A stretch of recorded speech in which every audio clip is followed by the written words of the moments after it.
Doom has an interesting history with porting. Ever since John Carmack released the Doom engine source code, retroactively now known as the id Tech 1 engine, to the public in 1997, Doom has become one of the most ported games ever. You can play it on the PC, of course, but you can also play it on the console, in your car, on a piano, on a printer, on an ATM machine.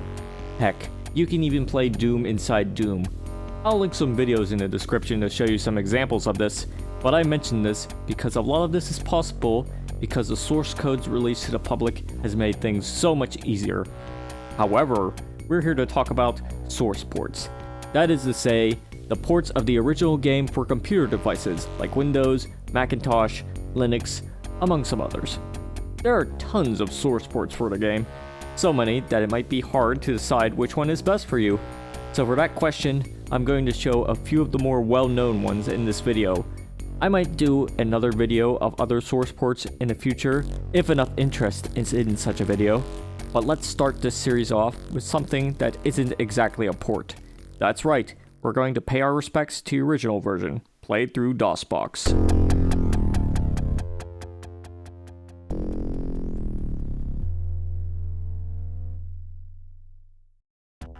Here it is, DOSBox Doom. Aside from getting a computer with a 386 or a 486 processor that runs DOS natively, DOSBox is the best way to get the classic 1993 experience with Doom. If you buy the Steam version like I did, you might have to do a bit of setting up to get it to work though. I'll link some guides in the description to help set things up if you want to play it this way. Once things are all set up, you'll be gaming at a whopping 320 by 200 resolution at 35 frames per second, which is the way most people played it back in 1993. This is the true vanilla experience, as pure as it can get. There are some problems though that the modern gamer will experience. The basic controls aren't that good, let's be real. The arrow movement with the slow turning and straight buttons bound to the comma and period keys are just obsolete at this point. If you have the GOG version, you shouldn't have too much of a problem setting things up, but if you have the Steam version like I do, well, tough luck for our Steam users, huh? Honestly, if you want something that's as close to the vanilla experience as you can get without the hassle of DOSBox and a lack of a proper setup file for us Steam users, here's a port that ought to help with that. Yes indeed, Chocolate Doom is your best bet for nearly pure vanilla gameplay with an easier setup than DOSBox. It's a source port that runs natively on Windows and Mac, but Linux users might have to set up the thing differently. There's a little guide for setting that up in the Chocolate Doom wiki though. Anyways, this is a great way for a first timer to get their hands on Doom on the PC and are looking to play it the way everyone else did back in the 90s with a few minor quality of life changes. For instance, you can easily rebind the keys with the setup executable that comes with it, which also modifies the keys in the DOSBox version, which is also nice for when you want to play the DOSBox version. Not only that, but it has support for more music types, including not only the basic MIDI files, but OGG and FLAC as well.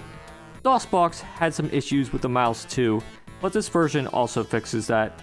It also has my favorite quality of life feature, the option to always run. I'll be honest with you, I have a little pinky finger and it hurts when it's almost permanently pressed down upon the shift button for nearly every level at nearly every time. So this is a change for the better if you ask me. If you don't like it, you can toggle it off. Anyways, aside from these minute details, the bugs, engine quirks, low resolution, and frame rate are all there for you to enjoy. Now that I mentioned the commercial and non-commercial way to get the 1993 experience, I want to take some time to talk about another commercial way to play Doom on the PC. I am of course talking about the BFG edition.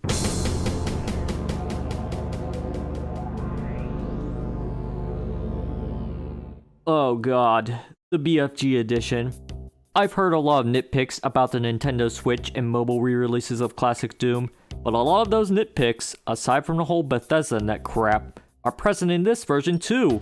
To give the BFG edition credit, it's the only way to legally acquire No Rest for a Living, a rather gorgeous 9-level expansion for Doom 2, developed basically by 2 people at Nerve Software. However, if you really want to get your hands on it without feeling too dirty, wait for this one to go for sale. Why don't I like this port? Well, first off, the sound pitch randomizer is just ridiculous sounding at times. You listen to this and tell me that sounds nice, especially with the way some of the enemies and weapons sound.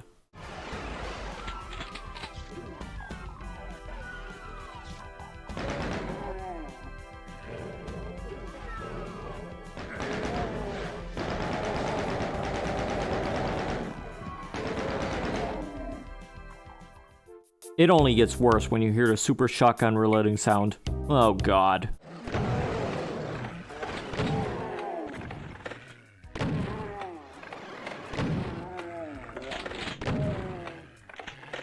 Well hey, while you're playing Doom 2 on the Underhalls level, here's a place where you can just restart the whole map.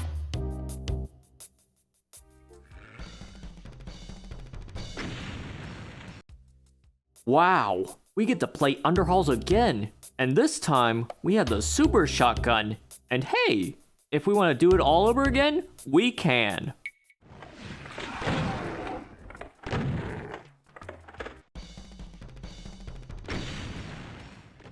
We could do this all day, just playing Underhalls forever and ever and ever.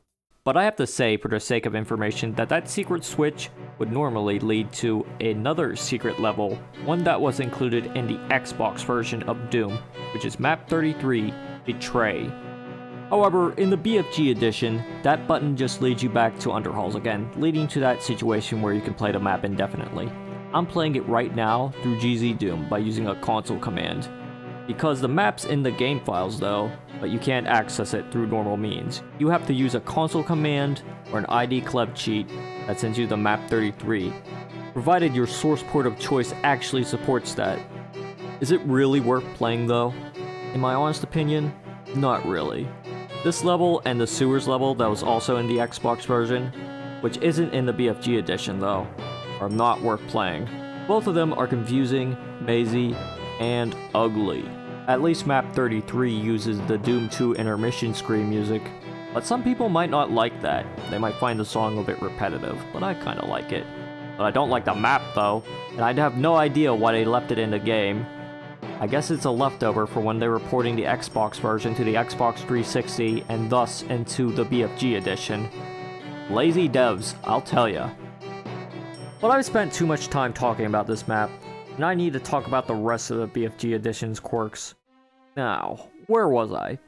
Oh yes, you might have noticed in the BFG edition that the medkits and stim packs have these little red and white pills on them instead of the red cross. That's because the symbol for the red cross is internationally copyrighted, and the organization that holds the rights to it likes to threaten legal action at times when it's used in video games. Now the developers could have easily skipped through this by making the cross green. That gets the point across better than these ugly pills, if you ask me.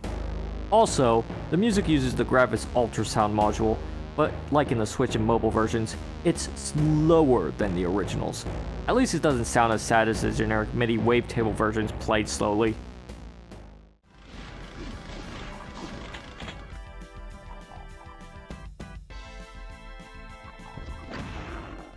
One more thing I should mention about the BFG edition is that the Nightmare difficulty is absolutely broken.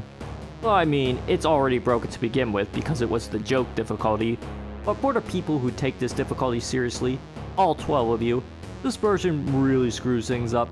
The projectiles the imps and other enemies throw are at their normal slow rate, and the pinkies are nowhere as threatening compared to their counterparts in just about any other port. Allow me to compare a playthrough of E1M3 on the BFG edition versus another port. And while you're watching the BFG edition gameplay, you can listen to the pitch shift audio. God, I hate that so much.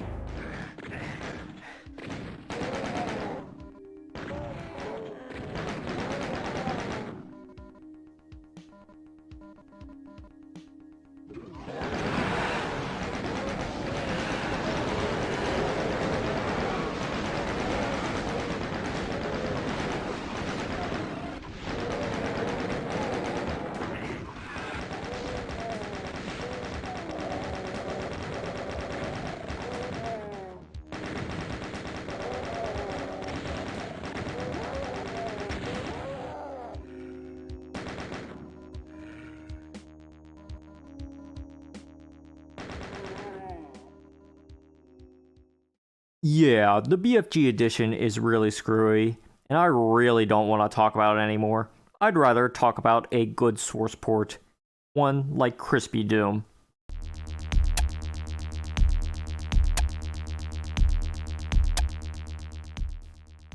I'll say it right here. GZDoom is my source port of choice. Really, it is. It's basically Chocolate Doom with double the resolution, an uncapped frame rate, less engine limits, and some more visual flair. The crispiness menu should help you set things up. And my favorite option is the one that turns on colored blood variations. Did you know that the cacodemons in Manila bleed red blood sprites, but when they die, they spout blue blood? This port can fix that with just the press of an option button. Thank goodness, because my OCD can no longer forgive that. Like Chocolate Doom, Crispy has a menu, which you can also set up key bindings to, and other assortments. Think of it as a Chocolate Doom Plus of sorts. This is perfect for someone who wants a beefier vanilla style Doom. The only quirk about this source port is that it doesn't have a proper widescreen option. I mean, it kinda does, but all it really does is stretch the image to the aspect ratio of your choice. But here's a port that does have proper widescreen support. PRBoom Plus and GLBoom Plus are pretty much the same thing, which is why I'm putting them both into this one section. The difference is that PRBoom Plus uses software rendering, while GLBoom Plus has OpenGL support, as the name implies. This is a great limit removing port that'll help you play the more complex maps that are compatible with it. It's another popular port with Doom purists due to the fact that it keeps the vanilla gameplay features intact, but also comes in widescreen. The only thing I really don't like about this port is the fact that there's no way, as far as I'm aware of, to change the blood colors for the cacodemons and barons and whatnot. I swear, I can't unnotice that quirk now. It's driving me crazy just looking at it. If you can get over that little quirk and want to play Doom in a vanilla-esque fashion, but in widescreen with an uncapped frame rate, with the potential of playing it with the benefits of OpenGL like texture filtering and whatnot, then this is the port for you. It also has the option to turn on free look for the mouse, and so does GZDoom for that matter. I haven't used either's options because I'm a bit of a purist myself nowadays. Heck, I only mention texture filtering as a benefit because some people like it. I don't. Hello everybody, today I will tell you how to turn on texture filtering for your old screenshots. First you have to open up GIMP, then you go to Gaussian blur, then you set blur to 1, and wow! It's texture filtering! Look how filtered the textures is. No more pixely sprite look. It's filtered texture. Wonderful! The way Doom was meant to be played. The way Doom was meant to be played, huh? A lot of people like to argue about this, whether or not your first experience should be by DOSBox Doom, Chocolate Doom, or certain other source ports, which I'll cover later in this video. So here's a source port that takes a step back from the purist angle, and introduces some slightly new elements to Doom. Here's Doom Retro.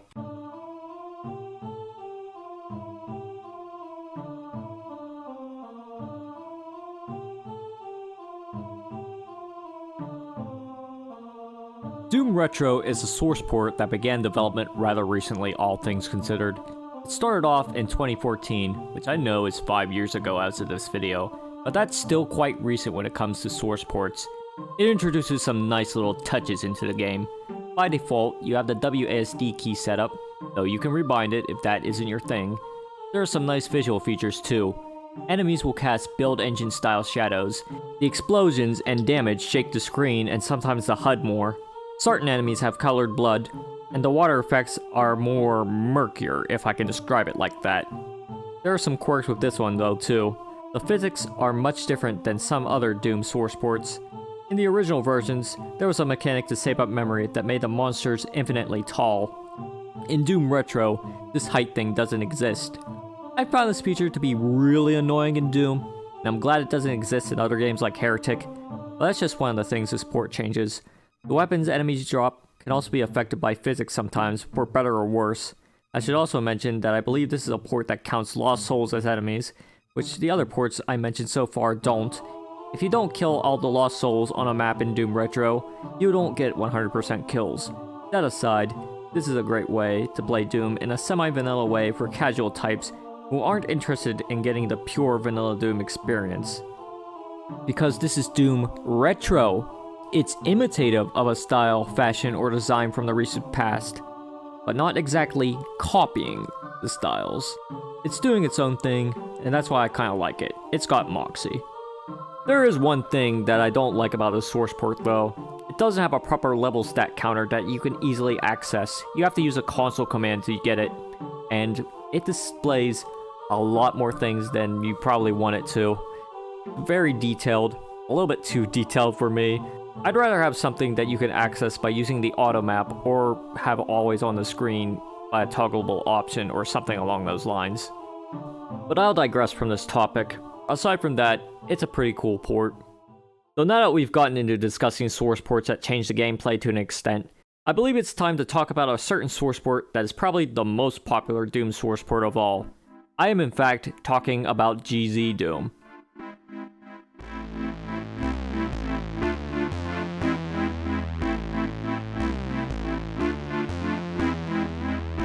GZDoom is the successor to the ZDoom source port, which was discontinued in 2016. It supports a wide variety of things, including OpenGL and more recently Vulkan rendering, texture filtering, scaling, changing sound fonts without a virtual synth of some sort, and all kinds of things really. It's also really easy to make mods for it, because of a thing called Decorate. Unfortunately, Decorate isn't really supported by the other source ports I mentioned earlier. It also has C-Script, which is an even more interesting way to make mods. I wouldn't be mistaken, but imagine if Lua, ACS, and Decorate had a baby, and you got Z-Script. Now while this source port is very mod-friendly, it definitely isn't the most purist-friendly. You can tell when you first start off with that texture filtering slathered all through the menu, turned on by default, that this definitely isn't going to be very vanilla-esque. Although GLBoom Plus does the same thing, but that one's excused for being based on an even older port, and it also has the PRBoom Plus exe you can use. Another thing I've noticed is that the enemies get a lot more pushback from getting hit by weapons compared to the other ports. I've noticed this feature in Heretic as well. It applies to all Doom Engine games that GZDoom can run, which is just about all of them really. It's very versatile for modding, but if you're looking for vanilla style gameplay, you ought to look elsewhere. And if you're looking for new features that are easy to add into the base of GZDoom, well, I've got news for you, buddy. No. Anyway, this is a great source port if you want to play a fancy looking version of Doom. You can add all sorts of little visual flair touch-ups to it, and it comes with a lot of graphics options, so you can tweak it to look pretty much however you want it to look. Heck, you can even make it look like Crispy Doom, or Doom Retro, or anything like that really. It's got that and the easy modding going for it, so you'll probably be giving the source port a spin sometime in your dooming days. But that's not the only source port with fancy graphics options, no. I have to talk about another fancy source port, one that people use for only the highest quality of graphics, really. I am of course talking about the Doomsday Engine.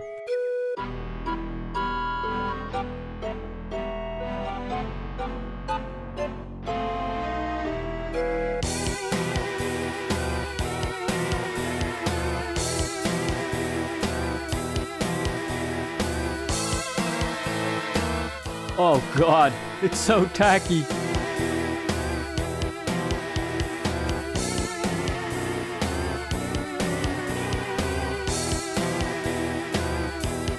But in all seriousness, that menu right there is absolutely sexy. If only other source ports had a launcher like that. But the models that you can install as an optional thing, and the effects that you can add on to it too, I'm not a fan of those at all. No. I only installed them just to demonstrate for this video. You might like the effects though, but I sure don't. One of the few things that it has going for it for me though is that it also has Hexen and Heretic support. And I love Heretic. But the models that come with that, I don't like them either. You guys might like the models that come with it, but I sure don't. I find them ugly with a capital UGLY. But hey, that's just my opinion, as was a good bit of this video, which is why I titled it a subjective look at Doom source ports. But I tried to be informative with it as well, so I hope this helped you in picking your source port of choice. There are some other source ports I might make videos of in the near future, but these are just the big ones that I know of. If you like the video, you can like it, and you can support me with a coffee in the description if you want. Never necessary, but always appreciated. But that's it for me. Until next time, toodaloo.